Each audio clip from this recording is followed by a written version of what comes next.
Captain Lee Dae-ho stood in the massive chamber where the Galactic Council met every month and watched the alien beings who controlled the known universe make their decisions without caring what humans thought about anything. The chamber was bigger than any building on Earth, and filled with creatures that looked like living crystals and clouds of gas, and things that had no name in any human language, and they all sat in their special seats that were built for their strange bodies, while humans got 3 small chairs in the back corner like children who were only allowed to watch. Lee had been coming to these meetings for 5 years now, and every single time the result was the same, and the council would listen to human requests with the kind of patience that adults show to babies who are trying to talk, and then they would say no in their polite voices that made it clear they thought humans were too stupid to understand real politics. Today was supposed to be different, because Earth had helped stop a war between 2 alien races called the Thek and the Morvani, and human soldiers had died to bring peace to a conflict that had been going on for 300 years, and now Lee was here to ask for something that should have been easy to give. Dr. Park Yunbi sat next to Lee, and she was the smartest person he had ever met, and she knew more about alien technology than most aliens did, and she had spent 10 years studying how their machines worked, and she had ideas that could help everyone in the galaxy.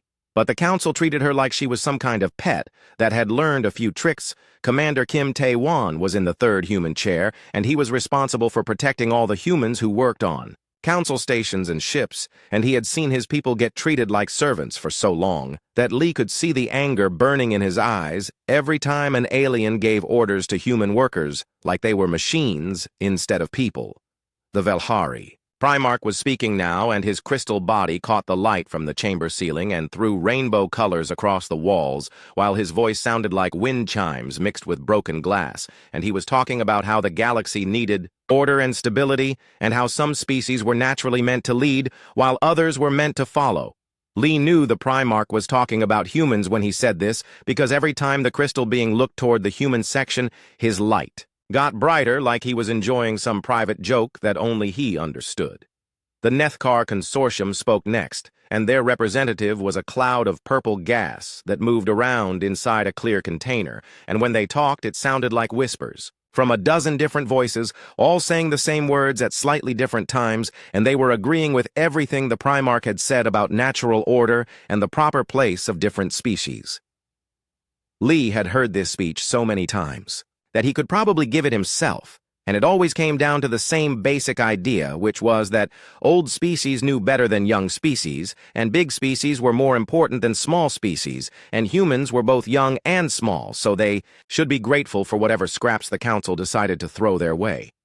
But today, Lee was not going to sit quietly and listen to the same old speeches, because yesterday he had received a message from Earth that changed everything, and the message was simple. And it said that human scientists had finally figured out how to build their own jump gates, and they did not need the council technology anymore.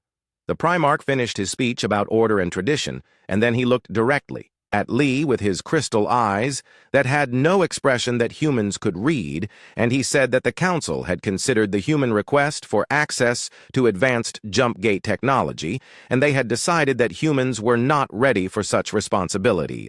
Purple Gas Cloud added that humans had shown some promise in their recent peacekeeping efforts, but they still lacked the wisdom and maturity that came with thousands of years of space travel, and perhaps in another century or two the council might reconsider the human application.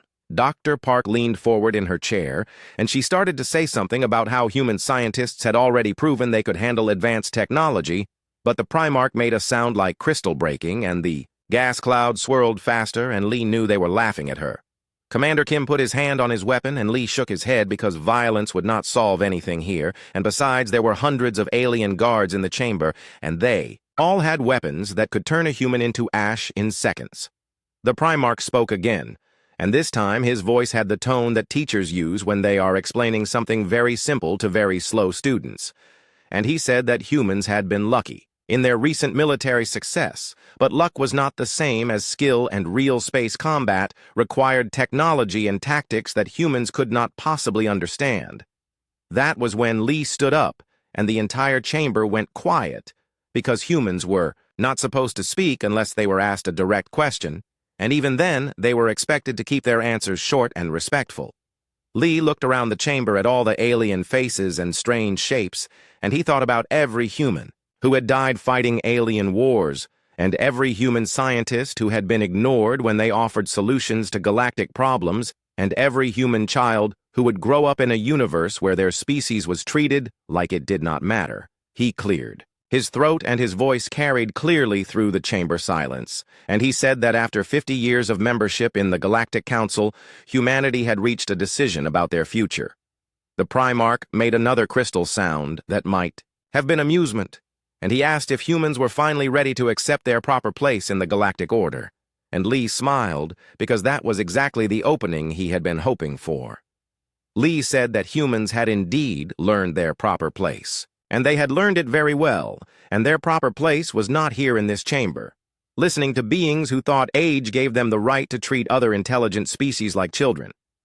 Dr. Park stood up next to Lee, and she was holding a small device that she had built in her laboratory, and she pressed a button on it, and suddenly every screen in the chamber showed the same image, which was a human ship disappearing from one star system and appearing instantly in another star system, 100 light-years away without using any jump gate at all. The gas clouds swirled frantically and made sounds like a hurricane, and the Primarch crystal body went completely dark for several seconds, and other aliens throughout the chamber started, making noises that Lee had never heard before. Commander Kim stood up, and he was not touching his weapon anymore because he did not need to, and he announced in a clear voice that all human personnel were hereby ordered to evacuate Council space immediately and return to Earth territories. Lee looked directly at the Primarch, and his voice was calm and steady when he said that humanity was formally withdrawing from the Galactic Council effective immediately, and they would no longer participate in council meetings or follow council laws or recognize council authority over human space. The chamber erupted into chaos as aliens tried to understand what they were seeing and hearing, and some of them were angry, and some were scared, and some were making sounds that might have been laughter because they thought humans were making a huge mistake. The Primarch finally managed to speak, and his crystal voice was higher than before, and he demanded to know how humans had developed independent jump technology, and Dr. Park smiled and said that they had learned it from watching council ships for 50 years, and then they had made it better. Lee turned toward the exit, and Dr. Park and Commander Kim followed him, and behind them, the alien voices rose to a roar of confusion and outrage and threats. As they reached the chamber doors, Lee stopped and turned back one more time, and his voice carried over all the alien noise when he said that the Council had taught humanity a very valuable lesson about how the universe really worked. The lesson was that strength was the only thing that mattered, and that the strong took what they wanted from the weak, and that there was no justice or fairness in the galaxy. Only Power Lee smiled and said that humans had been very good students, and now it was time for them to graduate. The doors closed behind them, and Lee could still hear the chaos in the chamber as aliens tried to figure out what had just happened and what it meant for their carefully ordered universe. As they walked toward the human section of the station, Commander Kim asked Lee if he really thought they could make this work, and Lee said that they were about to find out because there was no going back now. Dr. Park was already making calls to human ships throughout Council space and giving them orders to prepare for immediate departure, and she looked excited in a way that Lee had not seen since she first started studying alien technology. The three humans walked through corridors filled with aliens who did not yet know that everything was about to change forever. Admiral Song Hye-jin received the evacuation order while her fleet was stationed near the Kepler mining complex, and she immediately understood that this was the moment that humanity had been preparing for in secret for the past 3 years. Her ships were not the largest or most powerful in Council space, but they were crewed entirely by humans, and every single person on every single ship knew exactly what to do when the call came, and they had been training for this day since the moment they left Earth. The mining complex was run by the Delvari, who looked like giant beetles and treated human workers like disposable tools, and Song had watched them work her people to death for minerals that the Delvari sold to Council worlds for enormous profits while paying humans almost nothing. Song activated the fleet communication system, and her voice reached every human ship within 50 light years when she announced that Operation Homecoming was now active, and all human personnel should prepare for immediate departure from Council territories, Engineer Choi Min-ho was working in the deep levels of the mining complex when he heard the announcement, and he smiled because he had been waiting for this moment longer than anyone else, and he had spent 2 years secretly installing devices throughout the complex that would activate when humans left. The devices were not weapons, and they would not hurt anyone, but they would shut down every single piece of mining equipment and make it impossible for the Delvari to extract minerals until they figured out how to operate their own machines, without human help. Choi had also been working on something much more important than sabotage, and hidden in his personal workshop was a device that would change everything humans thought they knew about space travel. The device was called a void bridge generator, and it was based on principles that no council species had ever discovered because they were all too focused on using the jump gate network that had been built thousands of years ago by a species that no longer existed. Human scientists had spent decades studying the old jump gates, and they had figured out that the gates were actually a very primitive way of folding space, and the aliens who built them had been working with incomplete understanding of how the universe really worked. Choi had taken that knowledge and pushed it further than any alien had ever imagined, and his void bridge technology could create doorways through space that did not need any infrastructure at all and could connect any 2 points in the universe instantly. The first test of the technology had been secret and successful, and the second test had been secret and amazing. And the third test had been the demonstration that Dr. Park had shown to the council chamber, and that had made every alien in the galaxy realize that humans were no longer dependent on anyone else for transportation. Song ordered her fleet to begin collecting human personnel from throughout the system, and her ships moved with precision that impressed even the council observers who were watching from their monitoring stations. The Delvari mining director came on the communication system and demanded to know what humans thought they were doing, and Song replied politely that humans were leaving and the Delvari could run their own mining operation from now on. The director made clicking sounds that meant he was angry, and he said that humans could not just leave because they had contracts and obligations, and Song said that the contracts had been with the Galactic Council, and since humanity was no longer part of the Council, the contracts were no longer valid. Meanwhile, Choi was making his way through the mining complex toward his workshop, and he passed groups of human workers who were packing their few belongings and preparing to leave the place where many of them had spent years of their lives. Some of the workers looked scared because they did not know what would happen to them if they left council space, and others looked excited because they had always dreamed of going home to Earth, and a few looked angry because they wanted to make the Delvari pay for years of mistreatment. Choi reached his workshop and activated the void bridge generator, and suddenly there was a doorway in the air that led directly to Admiral Song's ship, and he stepped through it like he was walking from one room to another, except the rooms were on different sides of the solar system. Song was waiting for him on her bridge, and she asked if he was ready to show the galaxy what humans could really do, and Choi nodded and said that the void bridge network was fully operational, and every human ship now had the ability to travel anywhere in the universe without using jump gates. The evacuation proceeded faster than anyone had expected because human ships could now appear at any location instantly and collect their people, and disappear again before local authorities could react. The council species watched in growing alarm as humans vanished from stations and colonies throughout their territory, and they began to realize that they had seriously underestimated human capabilities.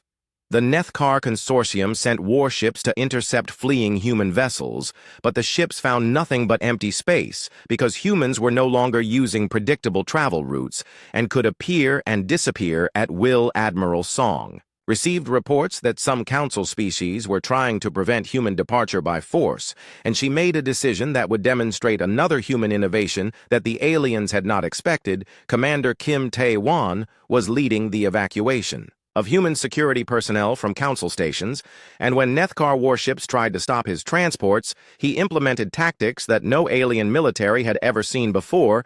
Instead of fighting the superior alien technology directly, Kim used human advantages like speed and creativity and unpredictability, and he turned the alien weapons against each other by making them think they were under attack from multiple directions.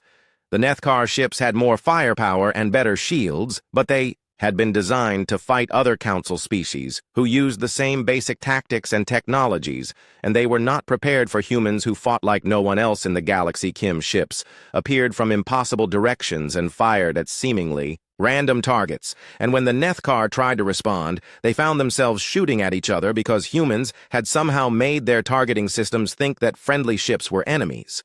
The battle lasted exactly 17 minutes, and when it was over, 3 Nethkar warships were disabled, and Kim's entire force had escaped without losing a single vessel, and the aliens were left trying to figure out what had just happened to them. Song received Kim's report, and she smiled because she knew that word of the battle would spread throughout Council space, and aliens would begin to understand that humans were not the helpless primitives they had assumed. Dr. Park contacted Song from Earth and reported that the evacuation was proceeding ahead of schedule, and that human colonies outside Council space were preparing to receive the returning personnel. Park also reported that Earth scientists had been analyzing Council technology for years and had developed improvements that made human equipment superior to anything the aliens possessed. The most important discovery was that Council species had become dependent on technology they no longer understood, and they had stopped innovating centuries ago because they believed their ancient systems were perfect. Humans had no such assumptions, and they had taken every piece of alien technology and made it better and faster and more efficient, and now they had capabilities that no Council species could match. Song ordered her fleet to make one final demonstration before leaving Council space, and she had Choi create a massive void bridge that connected the human fleet to a point just outside the Galactic Council chamber. Every alien in the chamber could see through their windows, as hundreds of human ships appeared in formation and hung motionless in space like they were waiting for something. Admiral Song sent a message that reached every communication device in Council space, and her voice was calm and professional when she spoke. She said that humanity thanked the Council for 50 years of education about galactic politics, and that humans had learned valuable lessons about strength and weakness and the importance of being able to protect yourself. She said that humans were now leaving to build their own civilization based on different principles, and that they would remember everything the Council had taught them about how power really worked. The human fleet began to disappear ship by ship through void bridges that led to destinations unknown, and Song's ship was the last to leave, and before she activated her void bridge, she sent one final message. The message was simple, and it said that the Council had been right about one thing, which was that the universe belonged to the strong and humans intended to be very strong indeed. Song's ship vanished and left empty space where the human fleet had been, and in the Council chamber, aliens stared out the windows and tried to understand what they had just witnessed. The evacuation was complete, and every human had left Council space, and they had taken with them knowledge and technology and capabilities that would reshape the galaxy. In the weeks that followed, Council species began to discover how dependent they had become on human workers and human innovation and human solutions to problems that they had forgotten how to solve themselves. Equipment broke down and could not be repaired because humans had been doing all the maintenance. Work and research projects stalled because human scientists had been providing most of the new ideas. President Han Soo-jin stood on the observation deck of New Terra Station and looked out at a sight that would have been impossible 6 months ago when humans were still members of the Galactic Council. Dozens of ships from different species were docked at the station, and they were not Council species, but rather the small and forgotten races that the great powers had ignored for centuries, and they were here because humans had offered them something the Council never had. The Cathara were bird-like creatures who had been enslaved by the Council for mining work, and now they flew their own ships that humans had helped them build, and their leader, Ambassador Na Young-mi, was teaching them about trade agreements that treated all parties as equals. The Fenrics looked like walking trees, and they had been classified as non-intelligent by Council scientists because they moved slowly and took years to make decisions, but humans had discovered that they were actually incredibly wise, and their slow thinking was due to their extremely long lifespans. Explorer Yang Jae-wook had made first contact with the Fenrics in a system that Council maps labeled as empty space, and he had spent 3 months learning their language and customs. And now they were sharing agricultural techniques that could transform desert worlds into gardens. Yang was leading humanity's deep space exploration program, and every week his teams were discovering new species and new worlds and new possibilities. that the Council had missed because they only looked for things that matched their existing understanding of life. The Council had always believed that intelligent life followed certain patterns and required specific environmental conditions.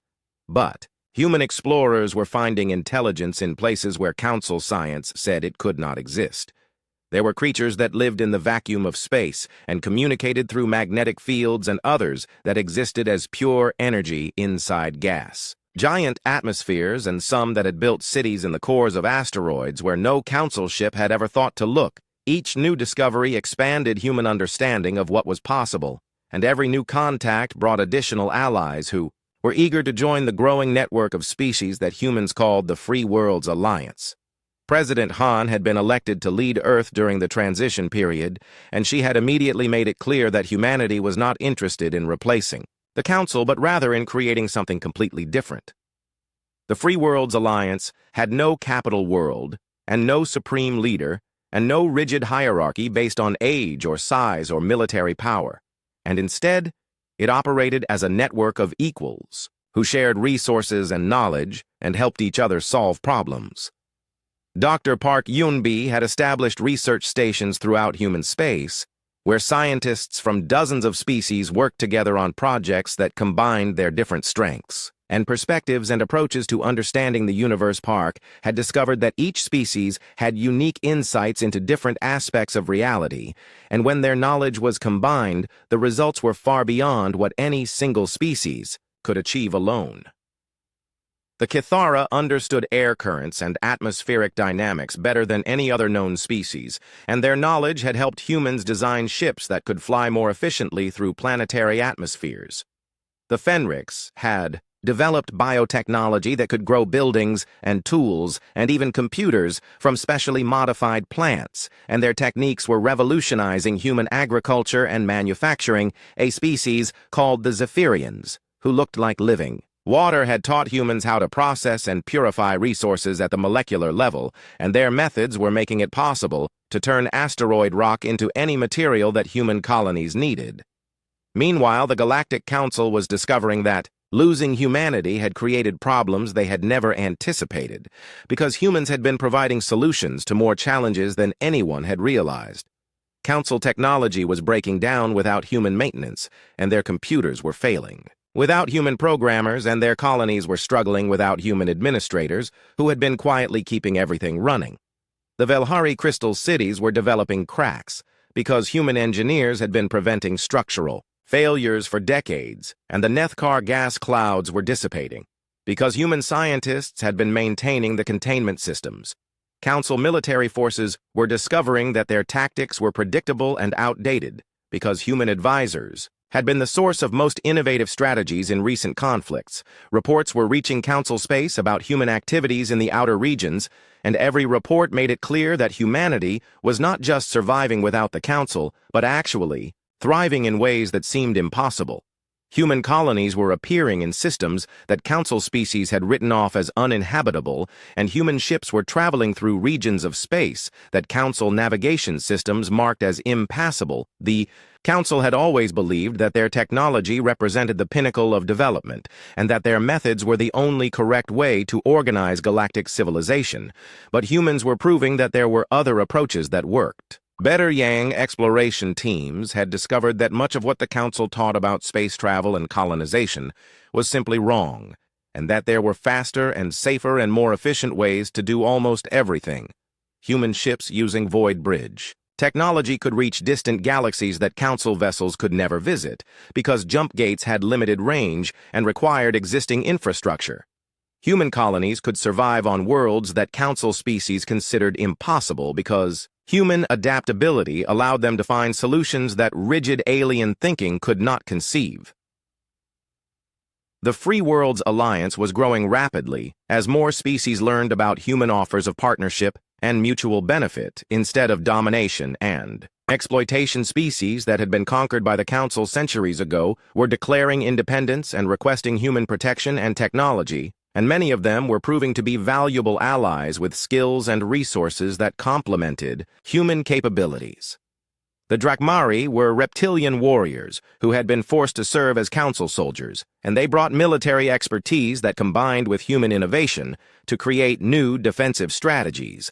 The Solani were master craftsmen who had been enslaved to build council monuments, and their artistic abilities combined with human engineering to produce tools and vehicles and buildings that were both beautiful and functional. President Han received daily reports about council, attempts to reassert control over rebellious species, and every report showed that council forces were struggling against opponents who had human training and human equipment. Commander Kim Tae-won had established military academies throughout free world space where human instructors taught alien species how to fight.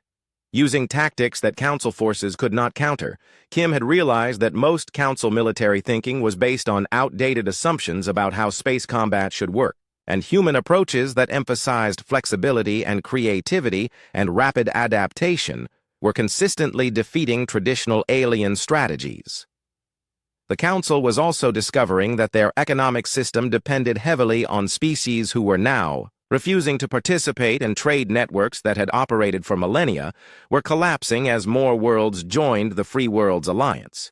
Human economists had analyzed Council trade practices and found them to be fundamentally unfair because they concentrated wealth among a few powerful species while keeping everyone else in poverty.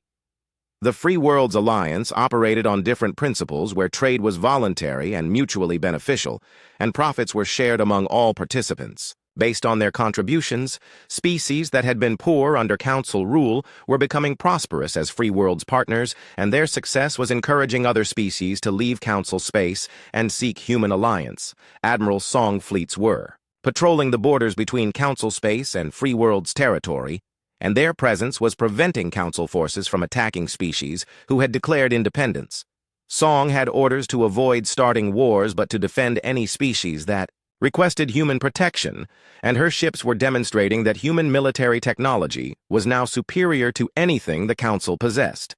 The Council had tried several times to force breakaway species back into submission, but each attempt had ended in failure when human forces appeared and made Council weapons stop working.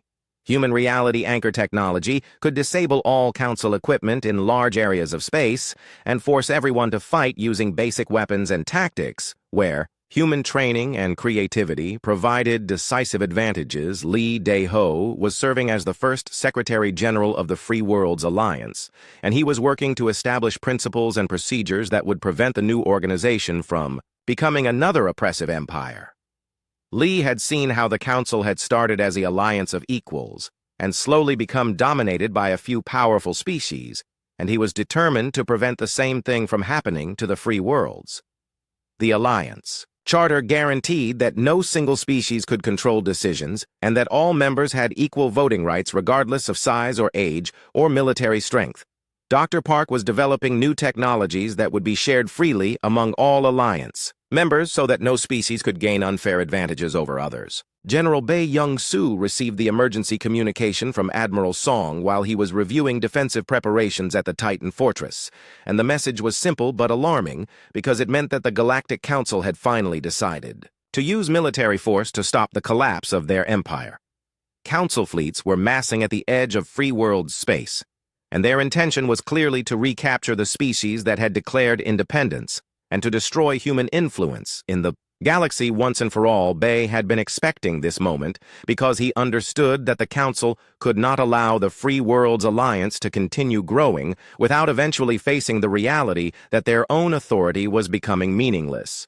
The Council had tried economic pressure and diplomatic threats and propaganda campaigns, but nothing had stopped the steady flow of species leaving Council space to join the humans and their allies. Now they were preparing to use the only tool they had left, which was superior military technology and overwhelming force, and they believed that a few decisive victories would convince rebellious species to return to Council control. Bae smiled because the Council leaders were about to discover that human military science had advanced far beyond anything they could imagine, and that their superior technology was not as superior as they thought. Scientist Lim Hai-wan was working in her laboratory deep inside the Titan Fortress, and she was putting the finishing touches on a device that would change the nature of warfare throughout the galaxy. The device was called a reality anchor, and it was based on principles that human physicists had discovered while studying the fundamental structure of space and time. Council species had never developed this technology because they had always focused on building bigger and more powerful weapons rather than understanding the basic forces that made their weapons work. Human scientists had taken a different approach, and they had learned that all advanced technology depended on manipulating certain energy fields that existed throughout the universe. The reality anchor could disrupt those energy fields in a localized area, and when that happened, all advanced technology would simply stop working and everything would revert to basic physical principles. Lim had tested smaller versions of the device, and the results had been remarkable because Council weapons and shields and communication systems all depended on the same energy fields that the reality anchor could neutralize.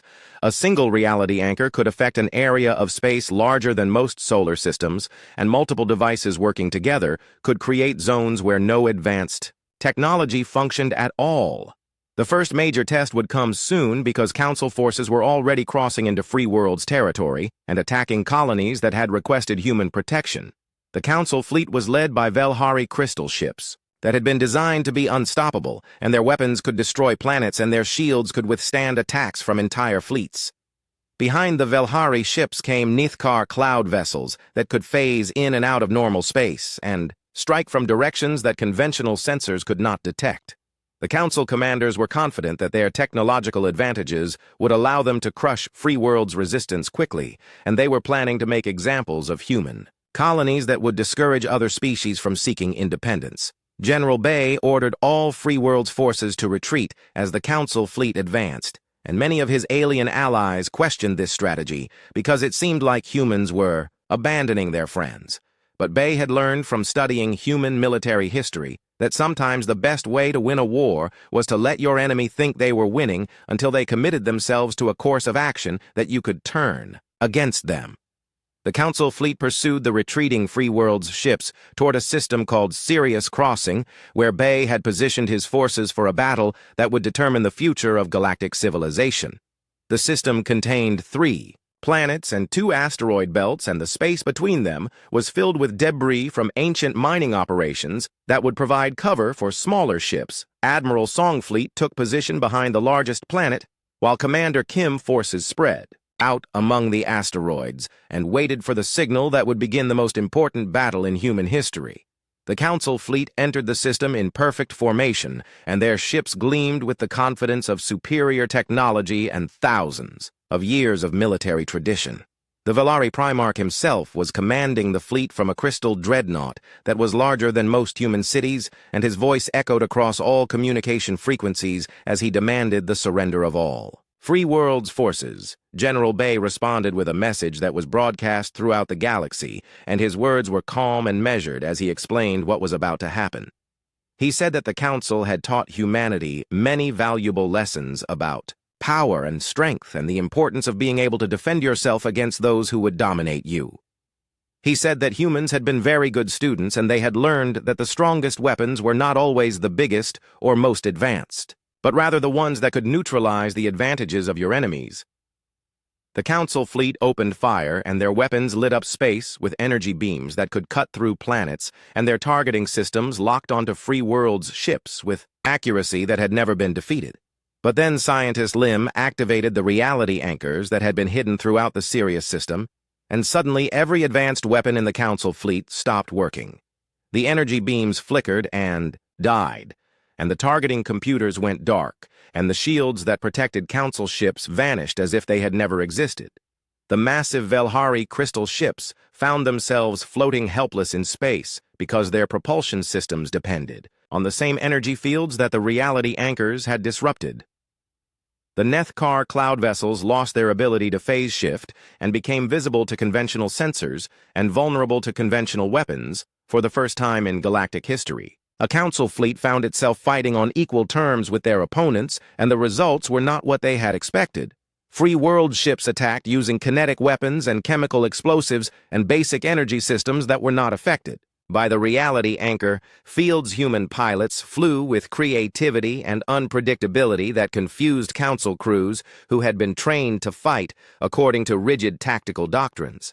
The battle lasted 6 hours, and when it was over, half the Council fleet was destroyed or disabled, and the remaining ships were fleeing back toward Council space. The Velhari Primarch Crystal Dreadnought was drifting powerless among the asteroids, and General Bay ordered it captured, rather than destroyed, because he wanted to send a message to the rest of the galaxy. Lee Daeho traveled to the Sirius system to personally accept the Primarch's surrender, and the meeting between them was broadcast live to every world in known space. The Primarch crystal form was cracked and dim as he asked how humans had developed technology that could neutralize Council weapons, and Lee smiled and said that humans had not developed better technology, but rather different technology. He explained that the Council had become so dependent on their advanced systems that they had forgotten how to fight without them, while humans had never forgotten that technology was just a tool and that the most important weapon was the mind that used it. Lee told the Primarch that the reality anchors had not destroyed Council technology, but had simply leveled the playing field so that everyone could compete on equal terms. He said that the Council had always claimed that they were superior because of their advanced civilization, but when their technology was removed, they had proven to be no better than anyone else.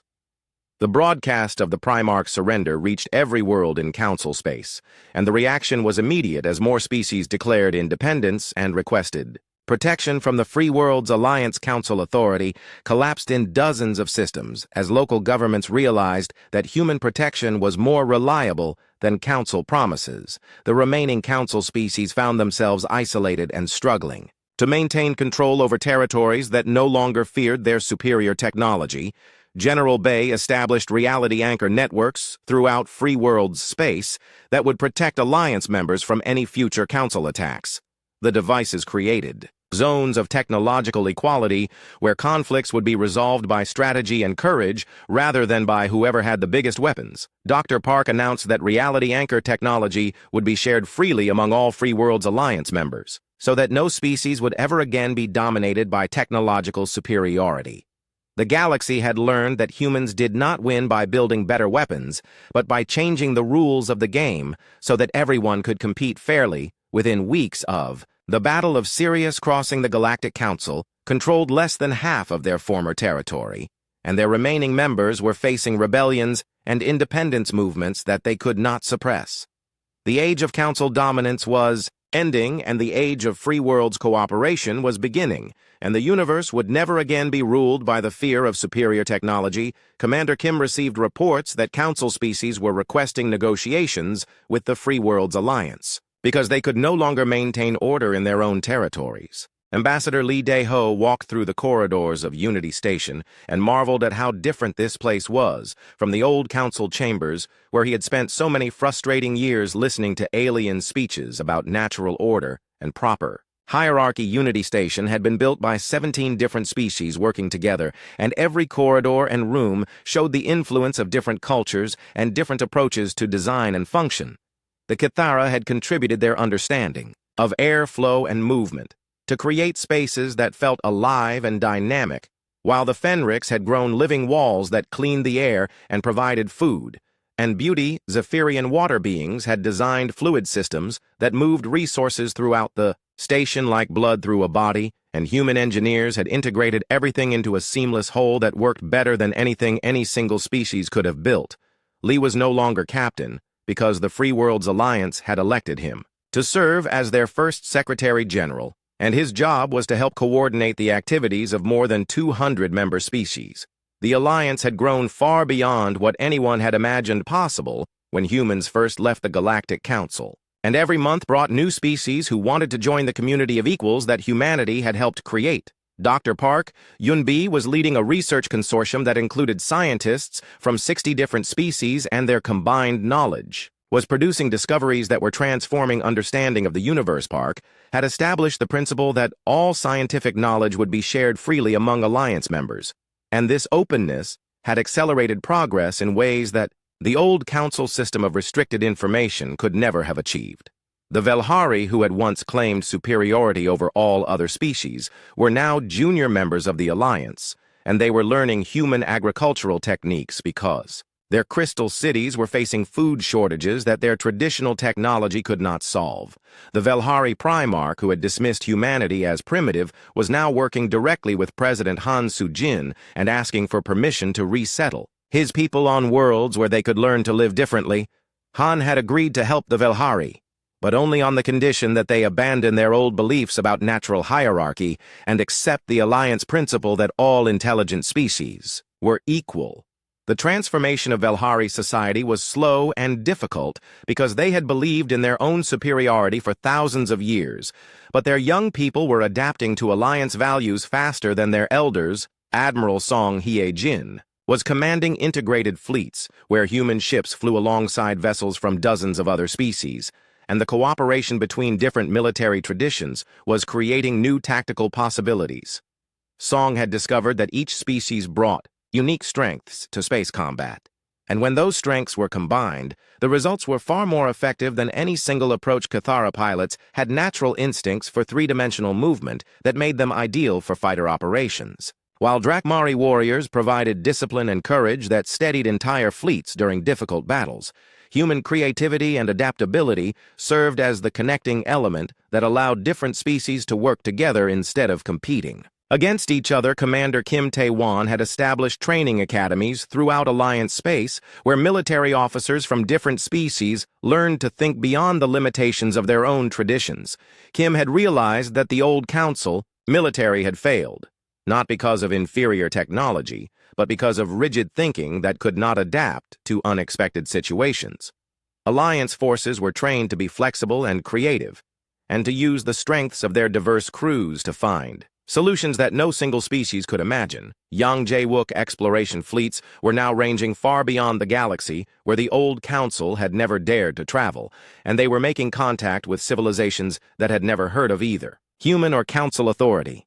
The most significant contact had been with a species called the Eternals, who had been traveling between galaxies for millions of years and had knowledge that made even advanced council technology look primitive. The Eternals were beings of pure energy who had transcended physical form long ago, and they had been watching the development of galactic civilization with interest but without interference. When Yang Team encountered them in the void between galaxies, the Eternals had been impressed by the Alliance approach to interspecies cooperation, and they had agreed to share some of their knowledge.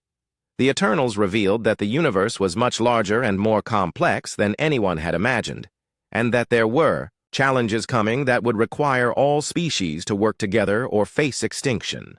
They spoke of cosmic events that occurred on timescales of millions of years, and of forces that could destroy entire galaxies if they were not properly understood and prepared for. The knowledge that the Eternals shared made it clear that the old council approach of maintaining rigid hierarchies and restricting information was not just unfair, but actually dangerous for the survival of Galactic Civilization Alliance. Scientists began working with Eternal guidance to develop technologies and strategies that could protect the galaxy from threats that the Council had never even known existed.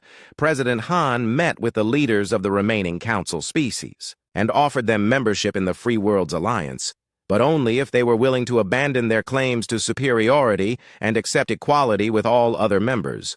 Some council leaders agreed immediately because they could see that their old system was collapsing and they needed alliance protection to survive.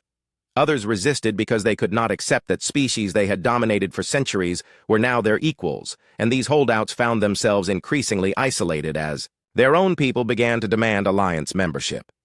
The process of transformation was not always smooth because thousands of years of hierarchy and domination could not be erased overnight, but progress was steady and irreversible. Alliance mediators helped resolve conflicts between species who had been enemies under the council system, and they discovered that most of these conflicts had been caused by competition for limited resources rather than fundamental incompatibility. When resources were shared fairly, and no species was forced to exploit others for survival, the ancient hatreds began to fade, and former enemies became partners. Dr. Park research teams were developing technologies that could support vastly larger populations without depleting natural resources, and these advances were eliminating the scarcity that had driven much of the galactic conflict. Engineer Choi Min-ho had improved void bridge technology to the point where any Alliance member could travel instantly to any other Alliance territory, and this connectivity was creating a truly unified galactic civilization. Trade and cultural exchange flowed freely throughout Alliance space, and species that had been isolated for millennia were learning from each other and developing new forms of art and science and philosophy. The Alliance Charter guaranteed that no species could be forced to change their culture or abandon their traditions, but it also protected the right of individuals to choose different ways of life if they wished. Young beings from conservative species were traveling to human worlds to study democracy and individual freedom, while humans were learning alien approaches to meditation and collective decision-making. General Bay established peacekeeping forces that included members from all Alliance species, and their mission was to protect weaker members from aggression and to help resolve disputes through negotiation rather than violence. The Reality Anchor network had been expanded to cover all Alliance territory, and this technology ensured that no species could use superior weapons to dominate others. Conflicts still occurred, but they were resolved through fair competition and negotiation rather than through the threat of destruction. Lee stood in the Unity Station observation deck and looked out at ships from hundreds of different species docking and departing in perfect coordination, and he thought about how far the galaxy had come since that day when he had walked out of the council chamber. The universe had not become perfect because different species still had different needs and different perspectives and different goals, but it had become fair in ways that the old council system never was. Species were judged by their contributions and their character, rather than by their age or their military power, and everyone had the opportunity to succeed based on their own efforts. Commander Kim, who was now an old man, often reflected on the journey that had brought the galaxy to this point, and he told young officers that the key to human success had not been superior technology or military strength. The key had been the human refusal to accept that inequality was natural or inevitable, and the determination to create systems that worked for everyone, rather than just for the powerful. Han presidency had ended, but she continued to serve as an advisor to Alliance leadership, and she worked to ensure that the principles of equality and cooperation would survive even as the Alliance continued to grow and change. The Free Worlds Alliance now included more than 1,000 species and controlled most of the galaxy, but it had avoided becoming the kind of oppressive empire that the Council had. Bin power was distributed among many different centers, and decisions were made through consultation and consensus, rather than through domination by a few powerful species.